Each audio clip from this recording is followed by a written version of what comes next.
Senate Republicans are publicly pressuring Senator Tommy Tuberville to drop his blanket hold on military nominees that he's had in place since February.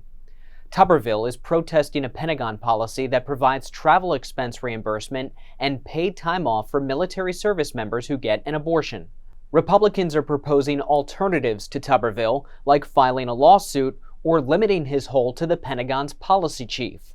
They are going to exhaust all options to get the 375 pending nominations approved, but if all else fails, many won't rule out a temporary change to the Senate's rules that would prevent Tuberville from blocking approval of the nominees in large groups. There's talk about suspending rules, there's talk about changing rules. We'd like to avoid this. There's a growing block of Republican senators, pro-life senators, who think this is not in furtherance of our national interests, our national security, and we're prepared to act if we have to. I'm hoping it doesn't get to that. I think changing the rules creates precedents that create other issues down the road. Republicans, like Senator Joni Ernst, are expressing dismay over the hold's impacts on the family of service members who are unable to enroll in schools or find a job while they wait to move to their new city. They're also warning Tuberville that this tactic could one day be used against Republicans. If we take back the White House, the Mexico City policy will be reintroduced, which limits federal dollars to overseas organizations who perform abortion.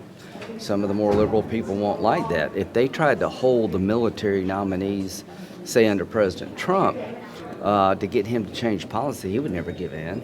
So I think the best way to challenge this is in court. Graham raised concerns that some of the nominees are coming up against what's known as the up or out deadline, which requires service members to leave the military if they're not promoted within a certain period of time.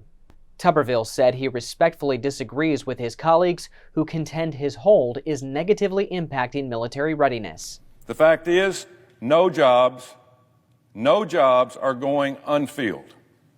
Every job is being done.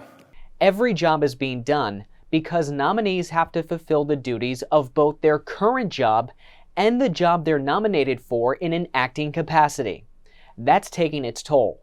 Marine Corps Commandant General Eric Smith is currently recovering from a heart attack he suffered after weeks of working from 5 o'clock in the morning to 11 o'clock at night because he's also performing the duties of Assistant Commandant. Tuberville has a hold on that nomination. If you want to do this, go after the people who are making the policy, not the people who have nothing to do with it and are simply there trying to do their jobs and keep our country safe. If the Senate were to have a full vote on each nomination individually, as Senator Tuberville has proposed, getting them all approved would take months. Straight from D.C., I'm Ray Bogan.